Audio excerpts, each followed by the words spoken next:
Picture this. You're staring at your bank statement and there's actually money left over after paying your bills. I know, it sounds like science fiction. But bear with me. Now you're faced with a choice that could literally determine whether you retire sipping cocktails on a beach or eating ramen noodles in your studio apartment at 75. Should you throw that extra cash at your debts like you're playing financial whack-a-mole? Or should you invest it and let compound interest work its magic while you sleep? This isn't some casual weekend decision, like choosing between Netflix and Hulu. This single choice could mean the difference of hundreds of thousands of dollars over your lifetime, maybe even millions. And here's the kicker. Most people make this decision based on gut feeling rather than actual math, which is about as effective as using a magic 8-ball to plan your retirement. I'm Hamster. I spend way too much time thinking about money so you don't have to. If you're tired of making financial decisions that feel like throwing darts blindfolded, hit subscribe and give this video a thumbs up. Because today, we're finally going to answer the million-dollar question, and we're going to do it so thoroughly that you'll never have to wonder again.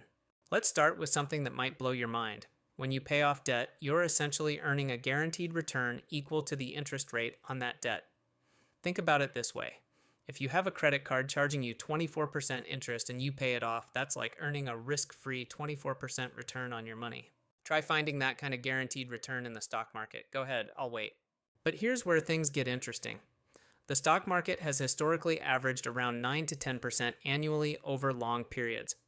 Notice I said historically and over long periods, because the market doesn't care about your timeline or your feelings.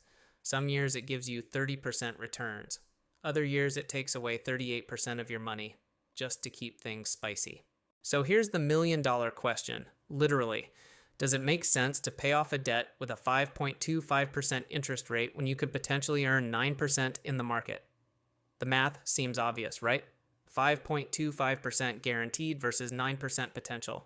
Invest the money and profit the difference.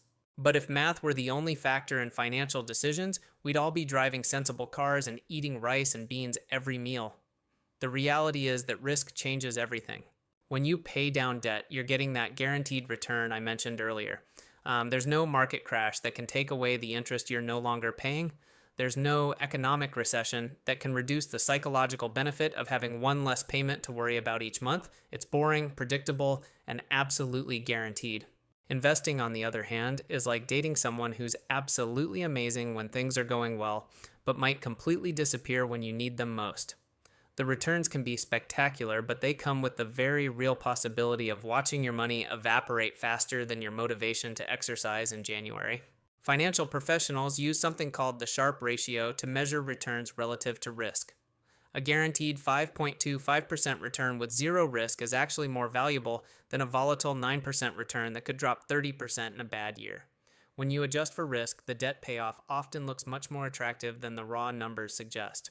Let's say you have a choice between a guaranteed 5.25% return, paying down debt, and a volatile 9% average return, investing. If the stock market has a standard deviation of 15%, the risk-adjusted return of investing is actually lower than the guaranteed return for many risk-averse investors. This isn't just opinion, it's math. Let me paint you a picture with some real numbers, because nothing makes financial concepts clearer like seeing actual dollars at work. Imagine you've got a mortgage for $410,000 at 5.25% interest over 30 years. Your monthly payment is sitting right around $2,265, and you've managed to scrape together an extra $1,200 each month that you could either throw at the mortgage or invest. Path 1. Attack the mortgage. If you channel your inner debt warrior and attack that mortgage with the extra $1,200 per month, you'll be mortgage-free in about 13.8 years instead of 30. That's cutting your debt timeline by more than half, which feels incredible. You'll also save yourself from paying about $187,000 in interest over the original loan term. Not too shabby. But here's where it gets really interesting.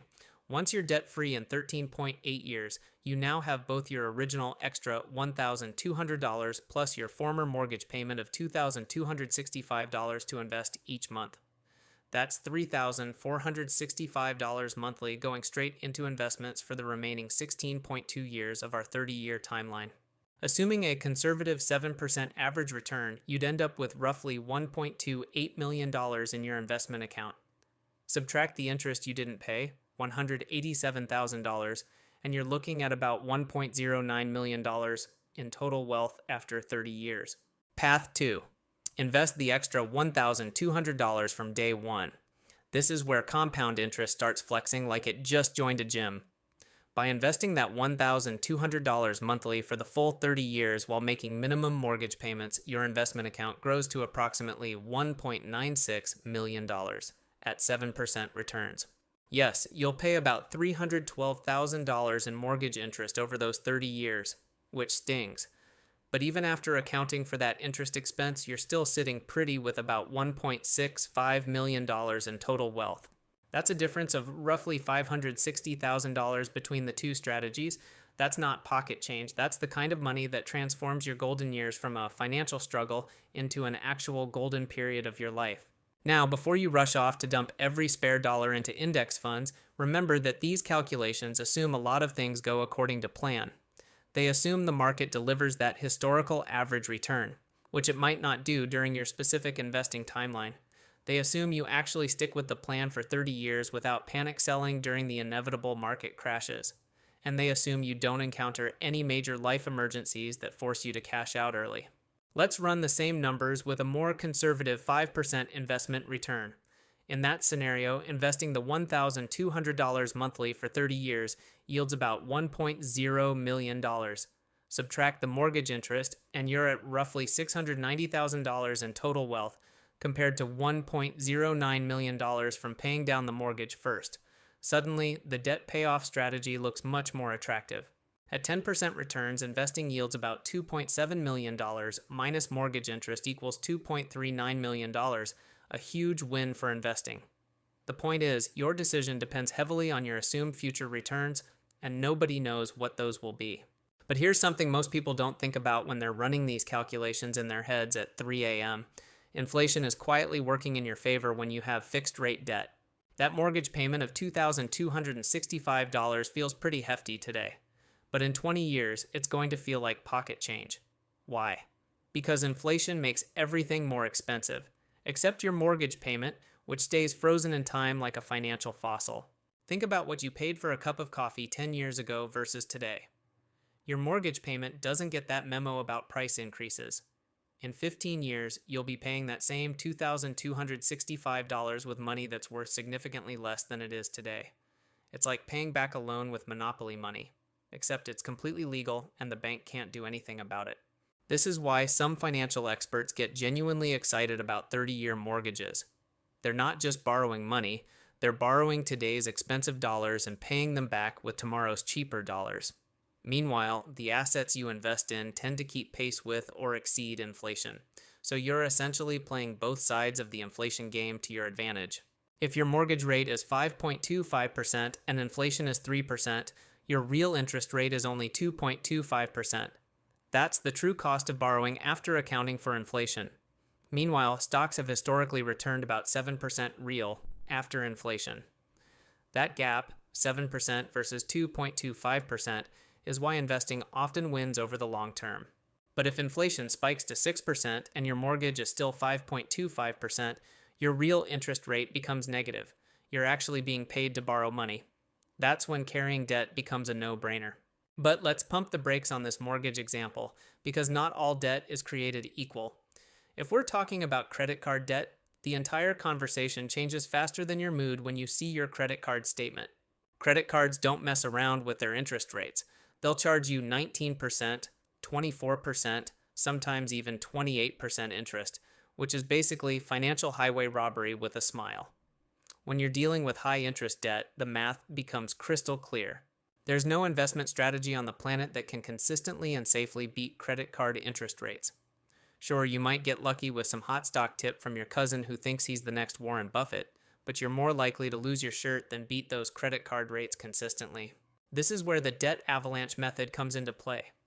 You attack your highest interest rate debts first, regardless of balance size, because mathematically it saves you the most money. It's not as psychologically satisfying as the debt snowball method, where you knock out small balances first, but your future bank account will thank you for being logical instead of emotional. Let's say you have $15,000 in credit card debt at 22% interest. If you make only minimum payments, say 2% of balance, it will take you over 20 years to pay off, and you'll pay over $20,000 in interest, more than the original balance. If you instead put an extra $500 a month toward it, you'll be debt-free in about 2.5 years and pay only $4,000 in interest. That's a guaranteed return of $16,000. Student loans occupy a strange middle ground. They often carry moderate interest rates, somewhere between your mortgage and your credit cards. Plus, they come with tax deductions that effectively lower your real interest rate even further. Some student loans are sitting at 3 to 4% interest, which puts them in that questionable zone where investing might make sense. But here's where it gets tricky. Unlike your mortgage, you can't write off the interest on most student loans beyond a certain income level. And unlike your house, your education can't be repossessed if times get tough, which sounds great until you realize it also means you can't sell it to get out from under the debt. If you're eligible for Public Service Loan Forgiveness, PSLF, or an income-driven repayment plan, the calculus changes entirely. In those cases, you may actually want to pay as little as possible towards your student loans and invest the difference. But that's a whole separate video. Car loans present yet another fascinating case study. Most car loans hover somewhere between 5% and 9% interest, depending on your credit score and how much the dealer thinks they can get away with. But here's the thing about cars. They're depreciating assets. They're losing value faster than your motivation to go to the gym after New Year's. When you're making extra payments on a car loan, you're essentially paying more money to own something that's becoming less valuable every single day. It's like paying premium prices to watch a movie that gets worse every time you watch it. From a purely mathematical standpoint, it often makes more sense to invest that extra money and let the car depreciate at its own pace while your investments hopefully appreciate. However, if your car loan has a high interest rate, say 8% or more, paying it down aggressively is still a smart move. The key is to know your numbers. Now let's talk about something that makes this entire decision even more complicated: your timeline and life stage. If you're 25 years old with steady income and decades until retirement, you can probably afford to take more risk with your money. Market crashes sting, but you have plenty of time to recover.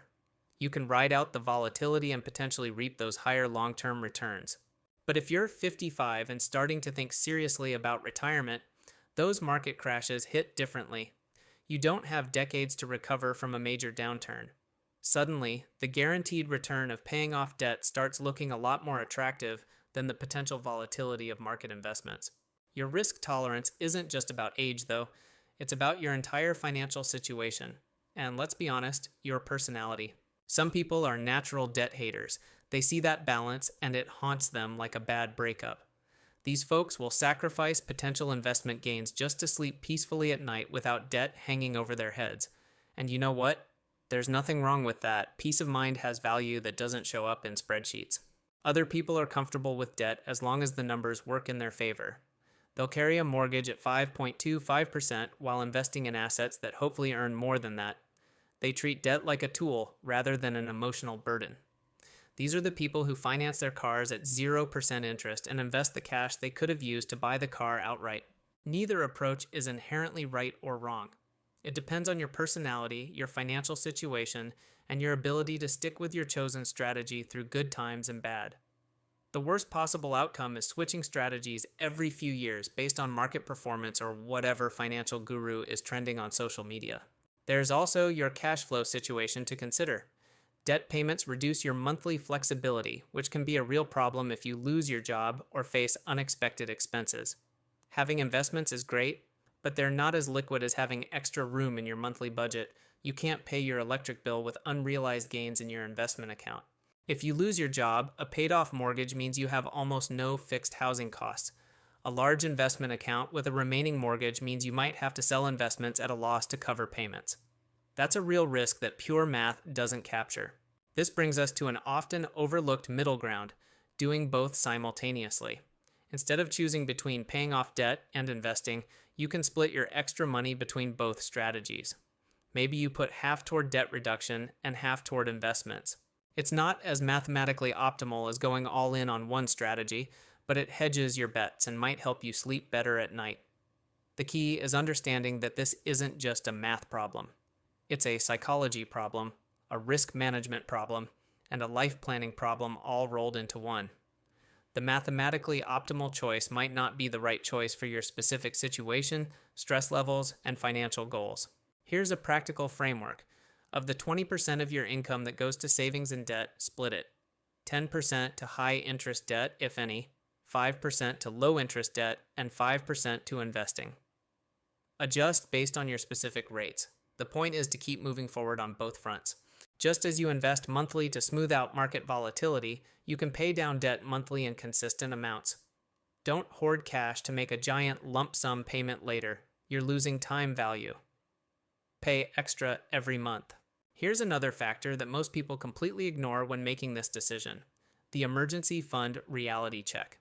Before you even think about whether to pay off debt or invest, you need to have some cash sitting around doing absolutely nothing except looking pretty in your savings account.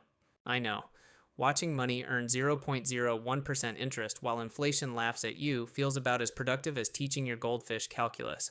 But here's the thing. If you don't have an emergency fund and your car decides to transform into an expensive paperweight, guess what happens to your brilliant debt payoff strategy or your investment portfolio?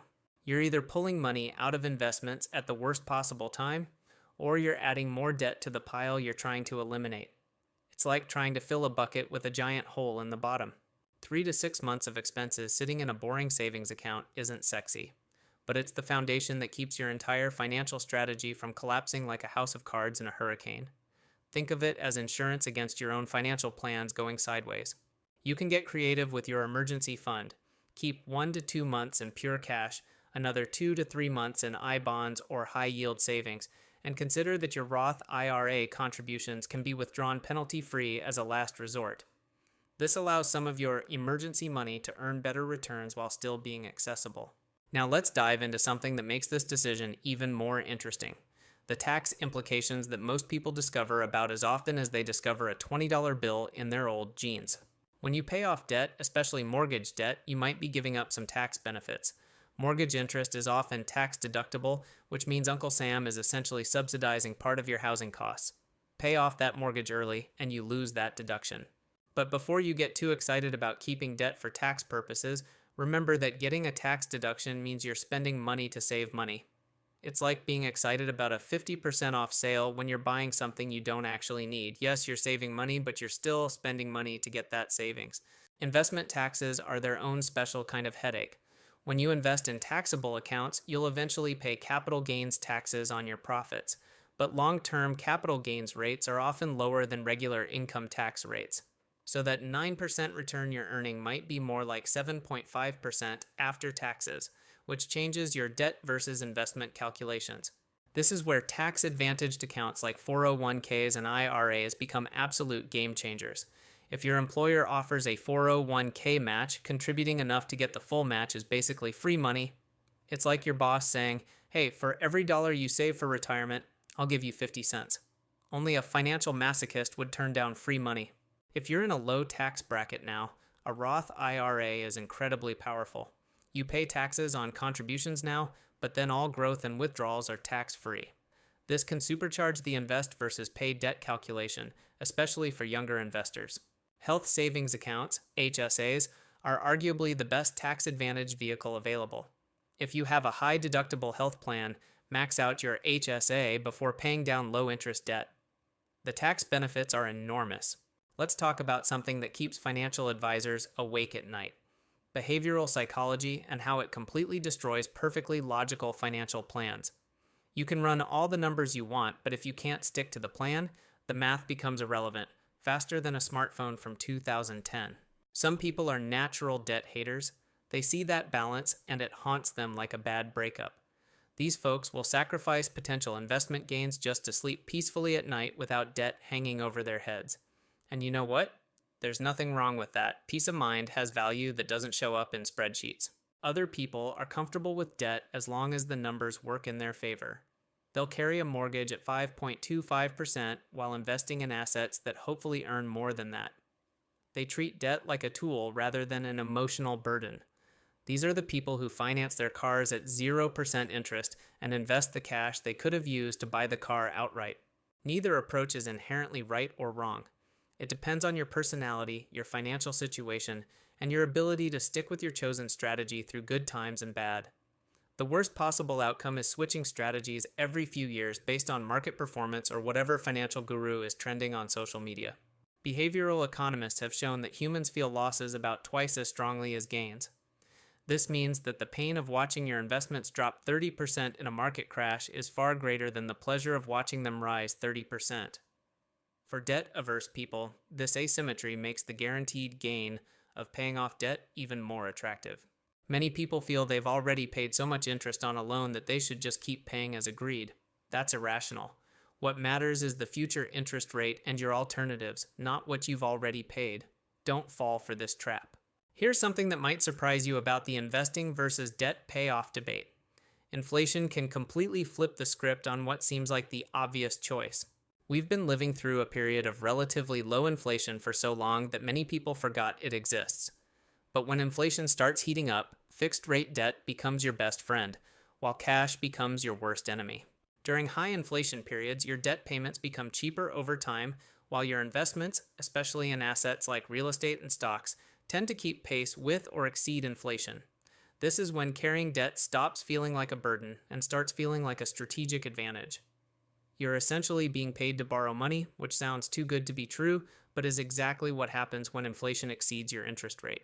The flip side is that during deflationary periods, which are rarer but not impossible, debt becomes more expensive over time while cash becomes more valuable.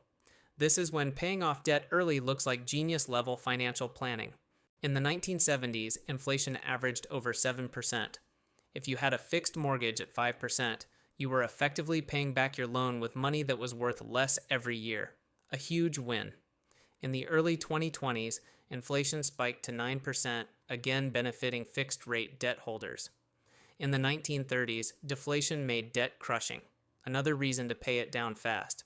Let's look at 3 real people with the same income but different decisions. Case study number 1, Maria, the debt hater. Maria had a $410,000 mortgage at 5.25% and an extra $1,200 a month.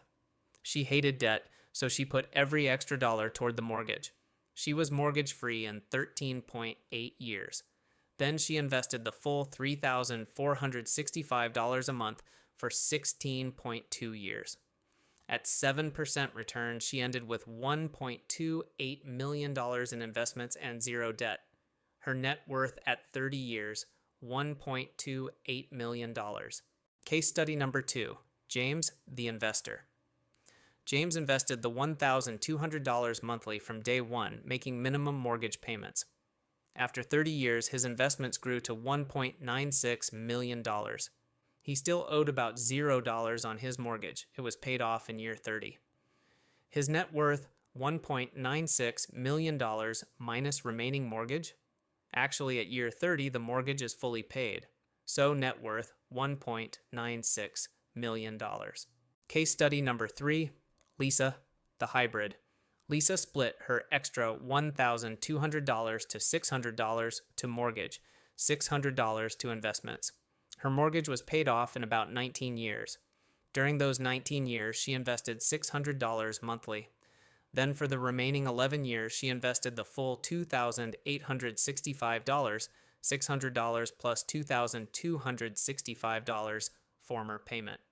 Her total investments at 30 years, about $1.5 million. Her net worth, $1.5 million, right in the middle. Which one is right? It depends. Maria slept better for 13.8 years. James has more money. Lisa had a balanced approach. All are far ahead of someone who did nothing. Let's address the elephant in the room. What happens when your best laid plans meet reality and reality wins? Life has a funny way of throwing curveballs at your financial strategy right when you think you've got everything figured out. Maybe you lose your job, get divorced, have a medical emergency, or decide to completely change careers and go back to school. This is why having a hybrid approach often makes more sense than going all in on one strategy. Keep some liquidity. Don't put every extra dollar into illiquid debt payments or volatile investments. Give yourself breathing room. If you lose your job, having no debt payments is a huge advantage. Your monthly expenses drop dramatically. On the other hand, having a large investment account gives you a cushion, but you might have to sell at a loss. A balanced approach, some debt paid down, some investments, gives you the best of both worlds. Medical emergencies can bankrupt even people with insurance. Having liquid investments can save you. But if your money is tied up in home equity, it's harder to access. This is another argument for keeping some investments liquid rather than paying down debt aggressively. So how do you actually decide? Here's a simple, practical framework that works for almost everyone. Step 1. Build your emergency fund. Before anything else, get 3 to 6 months of expenses in a high-yield savings account. This is non-negotiable. Step 2. Attack high-interest debt. Any debt above 8 to 10%, credit cards, personal loans, some car loans, pay it off aggressively. This is a guaranteed return you can't beat. Step 3. Capture free money. If your employer offers a 401k match, contribute enough to get the full match. That's an instant 50 to 100% return. Step 4. For moderate debt, 5 to 8%, it's a judgment call. Consider your age, risk tolerance, and how much you hate debt. You can split the difference, half to debt, half to investments. Step 5. For low interest debt, below 5%, invest. Mathematically, you'll likely come out ahead. But if debt keeps you up at night, pay it off anyway. Peace of mind has value. Step 6. Use tax-advantaged accounts first. Max out your Roth IRA, HSA, and 401k before putting extra toward low-interest debt. Step 7. Reassess annually. Your interest rates, income, and goals change. Review your plan once a year. And remember, you don't have to choose 100% one way or the other. The middle path, doing both simultaneously, is often the most sustainable. Let's talk about the most common mistakes people make in this decision. Mistake number 1, ignoring the employer match. Turning down free money is never smart. Always contribute enough to get the full match before making extra debt payments. Mistake number 2, paying down low interest debt while carrying high interest debt. If you have credit card debt at 22%, don't make extra mortgage payments at 5%. Attack the highest rate first. Mistake number 3, draining your emergency fund to pay off debt. This leaves you vulnerable. Keep your emergency fund intact. Mistake number 4, refinancing to a longer term just to lower payments. This resets the clock and often increases total interest. Be careful. Mistake number 5, not considering inflation. Fixed rate debt becomes cheaper over time. Don't be too eager to pay it off if inflation is high. So here's the bottom line. Whether you should pay off debt or invest isn't a question with a one-size-fits-all answer. It depends entirely on your situation, your debt interest rates, and your risk tolerance. High interest debt, 8% plus. Attack it like it owes you money. Low interest debt, below 5%. Let it stick around while your investments do the heavy lifting. Emergency fund, non-negotiable. Build it first.